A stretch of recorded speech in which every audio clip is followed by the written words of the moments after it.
Hola, ¿están ahí? Bueno, ¿cómo andan? Yo muy bien, vengo de hacerme unas gárgaras con sal. Fíjense, como para que la voz proyecte un poquito el sonido que se me iba hace un rato gracias a una gripe que me tuvo a mal traer toda la semana. Pero bueno, vamos a ver justamente un tema que es muy interesante para nosotros que escribimos, que es la voz poética en este caso. Pero una voz poética que también tienen los narradores, por supuesto. Nosotros no pensamos que la división en géneros implica cosas distintas o cosas muy distintas para un escritor. Uno puede escribir prosa, uno puede escribir poesía, uno puede escribir teatro, puede escribir crónica, bueno, ensayo, está escribiendo. Y las cosas que pensamos para un género nos pueden servir para pensar los otros.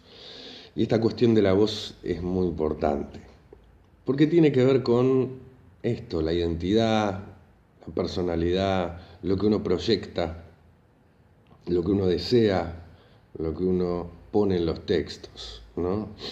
Lo que a uno lo identifica como escritor o como escritora. Y hoy justamente tenemos a dos grandes amigos, Ezra Pound y Leonidas Lamborghini, de quien les dejamos unos fragmentos recopilados de distintos lugares, en el caso de Ezra Pound, y unos fragmentos del libro del solicitante descolocado de Leonidas Lamborghini, de quienes vamos a hablar un poquito, porque también es interesante pensar, ¿no? Todo lo que se dice o las reflexiones de unos y otros, ¿desde dónde están dichas, ¿no? Eso es un poquito algo que nosotros, que venimos de la comunicación y de las ciencias de la comunicación, pensamos siempre, ¿no? ¿Desde dónde está hablando el que habla, ¿no? ¿Por qué? ¿Por qué habla y dice lo que dice y no dice otra cosa? Bueno, Ezra Pound, ¿no? Es un poeta, es Ezra Weston Loomis Pound, nacido en 1885 en Idaho, Estados Unidos, y muerto en Italia, en Venecia, fíjense, en 1972. Una larguísima vida tuvo don Ezra. Fíjense cómo se conectan, ¿no?, las cosas, quien fuera uno de los maestros de otro gran poeta contemporáneo, ese Eliot, ¿sí? El que ustedes por ahí leyeron los cuatro cuartetos o La Tierra Baldía, y del cual Leonidas Lamborghini era gran lector, gran admirador, por supuesto, ¿no? Recuerdo hace unos años yo hice un taller con don Leónidas en su departamento. Tenía un departamentito muy chico acá en Buenos Aires, y trabajamos La Tierra Baldía, su versión en castellano, y anotando todo el libro con reflexiones justamente acerca del proceso creativo y de por dónde pasaban todos las referencias, ¿no?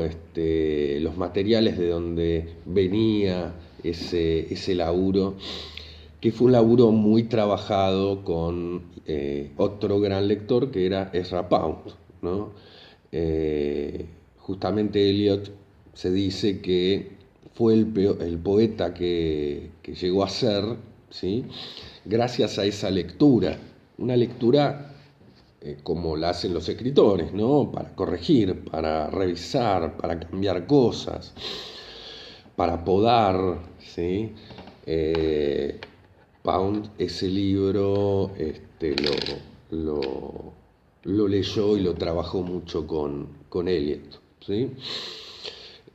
Así que están todo conectado, ¿no? Y nosotros acá hoy, digo nosotros porque siempre estamos pensando en plural, con Mauro, quien no está en este momento acá, pero sí está presente en todas las cosas que decimos, ¿sí? Que digo yo, que dice él, digamos, son cosas que venimos charlando hace mucho en un extenso diálogo que tenemos, extenso en el tiempo, ¿sí? Así que bueno, siempre extrañándolo. Esta semana no nos pudimos ver porque yo estuve medio guardado, pero probablemente lo vean en cámara muy pronto. Así que bueno, les decía, Ezra Pound fue un poeta del modernismo, ¿sí? Y muchas de sus reflexiones, que ahora vamos a tomar algunas para empezar a pensar algunas cositas sobre la voz poética, ¿no? Y sobre esa búsqueda que hace cada uno cuando escribe poemas. Justamente fue un poeta que un poco reaccionaba a cierta línea o tradición del romanticismo que permeó todo el siglo XIX, ¿no? El romanticismo fue un gran movimiento cultural, literario, artístico, que cambió, como en general hacen todos los movimientos, muchos de los sentidos de lo artístico,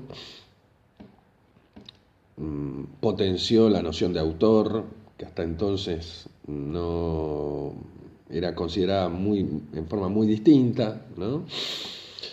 Es prácticamente el inventor de la publicidad del romanticismo, ¿sí? Esta idea del yo, ¿no? del marketing del autor, viene un poco de esa época, ¿no? Y también la idea de trabajar lo subjetivo, los sentimientos, ¿no?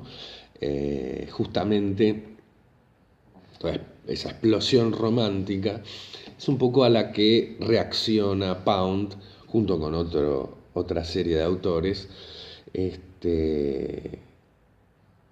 porque habían llevado a excesos, digamos. No que los excesos sean malos en el arte ni en la literatura, sino, en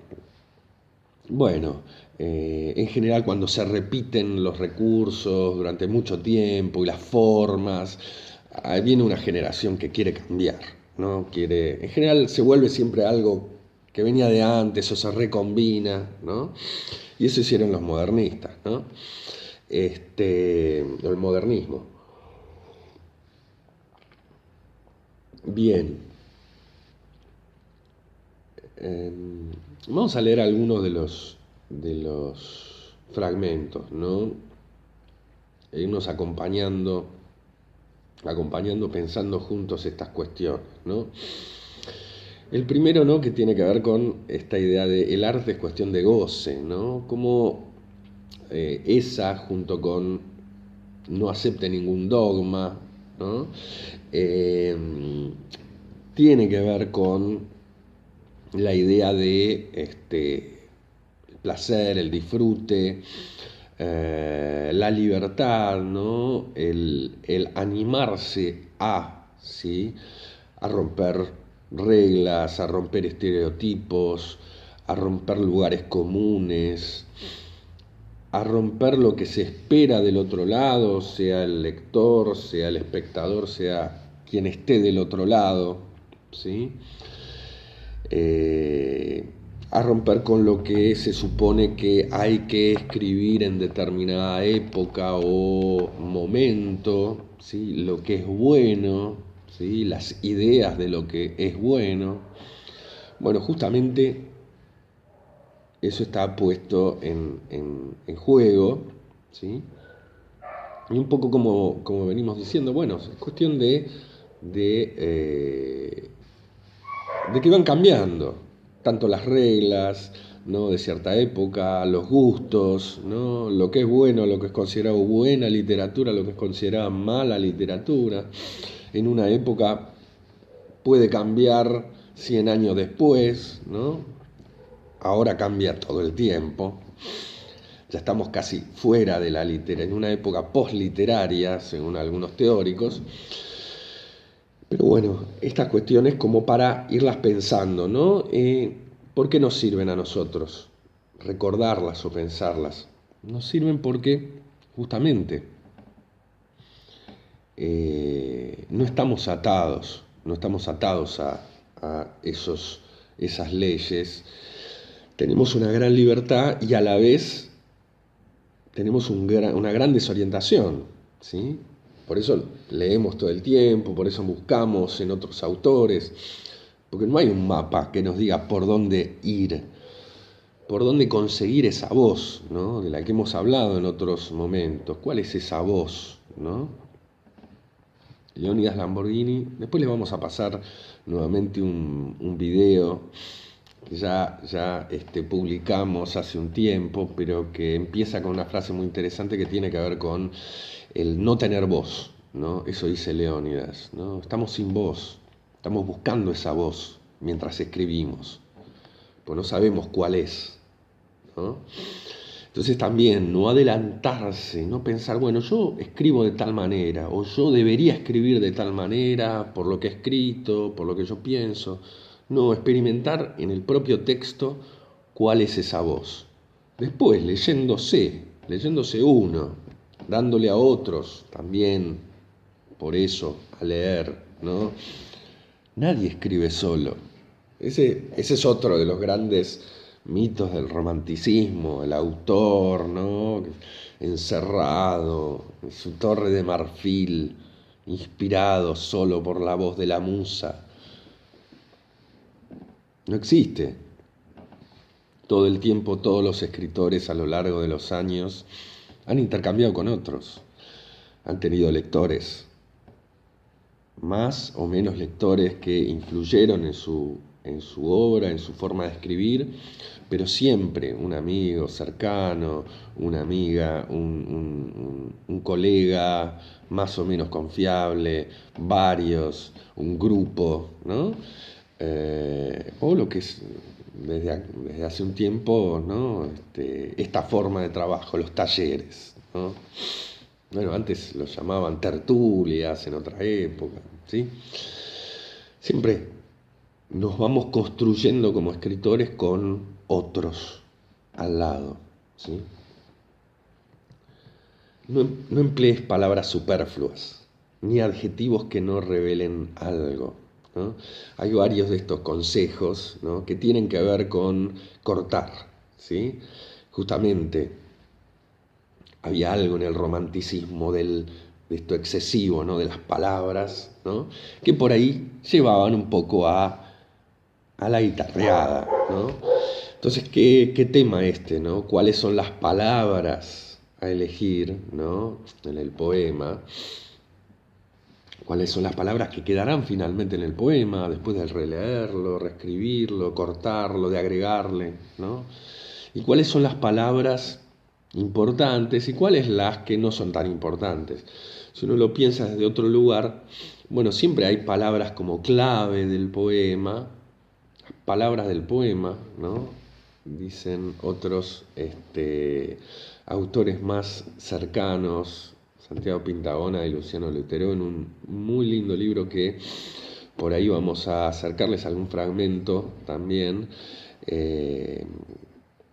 Repetición, ahora no me sale el título completo, variación y divergencia, ¿no? En ese libro ellos hablan de las palabras del poema, ¿sí?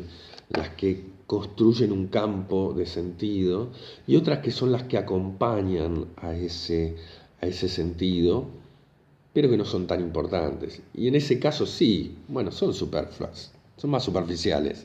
Pueden ser cambiadas por otras a veces, ¿no? Después hay que ver el ritmo, cómo esas palabras que acompañan, muchas veces lo que están haciendo funcionar es la maquinaria sonora, que esa es otra de las cuestiones en las que Pound insiste mucho, ¿no? En la comparación con la música, con el músico, ¿sí?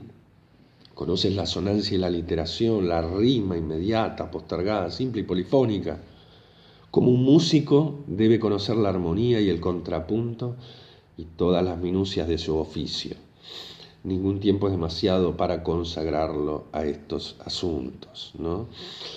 Bueno, esa es otra de las cuestiones que Pound labura mucho, ¿sí? Y que también le hizo trabajar mucho a Eliot, ¿no? El ritmo, la musicalidad, ¿no? El trabajar la sonoridad del poema. No tiene que ser un trabajo que esté en la superficie, es decir, a la vista, ¿sí? Muchas veces está oculto, ¿sí? Una frase elaborada muy sencillamente puede ocultar un montón es decir, puede sonar muy bien sin que se note, ¿sí? No tiene que ser una rima como la del soneto, ¿sí? Que ya estructura el verso, sino que puede ser interna, puede estar en las consonantes, puede estar en las vocales, en alguna de las vocales que aparece cada tanto y va uniendo las palabras del poema. Puede estar en el ritmo que tiene, ¿no? Como el cantito, ¿sí? Cuando uno escucha un cordobés, bueno, lo reconoce inmediatamente, como un sueco. Tienen acentos muy parecidos.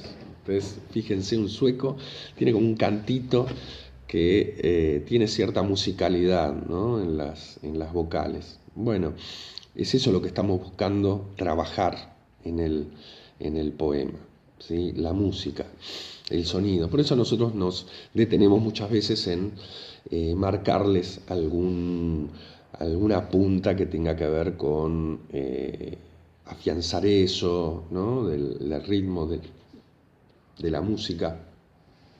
Por ejemplo, en estas últimas devoluciones hacíamos alguna marcación al poema de Julián, que nos pareció muy bueno que te jugaras a empezar a probar este género, ¿sí? Y que laburabas, ¿no? Con todas las as, ¿no? Y cómo eso iba construyendo, ¿no? Una sonoridad, ¿sí? Después hay que encontrarle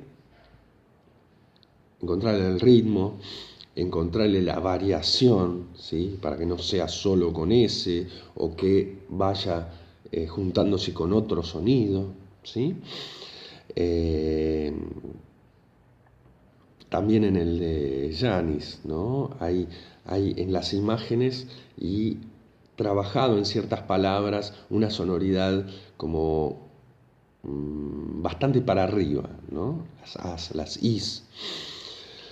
En el de Ana también, vos también laburás una musicalidad con las eses, ¿no? También mucho más suave, ¿no? Una sonoridad más tenue. Bueno, trabajarlo, eso es lo que nos dice Pound, ¿no? Trabajar la música, que no sea, que eso también es uno de los unos elementos que diferencia la palabra, digamos, poética de la palabra en prosa, ¿no? Esa sonoridad, ¿sí? Porque hay prosas que uno también dice, uy, pero qué bien que suena esto, ¿no? Bueno, es un trabajo poético en la prosa, ¿sí? Por eso también uno como narrador es fundamental que lea poesía, porque esa sonoridad le va a ir trabajando el oído para elaborar frases, ¿no? Uno lo lee a Bioy Casares, por ejemplo, lo lee a César Aira, por ejemplo, ¿no? Esa fluidez que tienen, lo lee a Alan Pauls, por ejemplo, ¿no? Esa fluidez que tienen en el ritmo, ¿no? de la frase, ¿no? Parece como una cadencia, ¿no? Bueno, eso es música, ¿no? Por detrás hay un gran trabajo poético para que suene tan terso, ¿no? Tan amable, ¿sí? Hay otros autores que no, prefieren que suene así, como más punk, ¿no? Que suene más tipo a ruido, ¿no? Que choquen las palabras.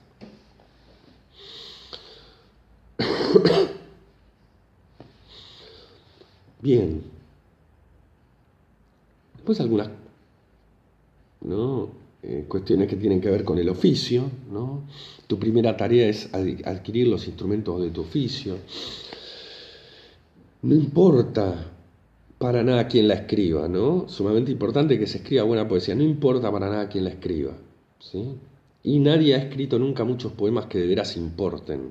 Bueno, todas reflexiones que tienen que ver con la construcción del oficio, que lleva años, ¿sí? Como todos los oficios, el del poeta, el del narrador, el de encontrar esa voz que uno la encuentra, o el de seguir buscándola, si uno está como despierto y atento, ¿no? En esa búsqueda y quiere descubrir más cosas, lleva años, lleva sentarse, practicar, ¿no? Y este bajarle, ¿no? Las expectativas, ¿no? No importa para nada quién la escriba, ¿no? Por supuesto que él quería trascender de alguna manera, todos queremos tener un nombre, ¿no? Todos queremos que se nos reconozca, todos queremos ser queridos, ¿sí? Pero ¿dónde está el asunto? El asunto está en el oficio, ¿sí? En que ese trabajo, ese oficio, esa habilidad que uno va consiguiendo a lo largo de los años, esa exploración que va haciendo en los textos, esa es la gran recompensa, la primera y la gran recompensa. Todo lo demás viene como nuestra consigna por la chapa, ¿sí? Todo lo demás viene por añadidura, ¿no? Y muchas veces tiene tantas variables, ¿no? La época, ¿no? El tipo de energía que uno le pone, la suerte, ¿no? Es como llegar a primera. Yo conocí tantos grandes jugadores que nunca llegaron a primera y que yo conocí un jugador que para mí era más que Messi, ¿no? De chico, cuando en una playa del Uruguay. No llegó a la selección uruguaya, pero es un grandísimo jugador. Bueno, eso me refiero, ¿no? No es necesario que uno trascienda para llegar a la belleza de una frase bien escrita, ¿no?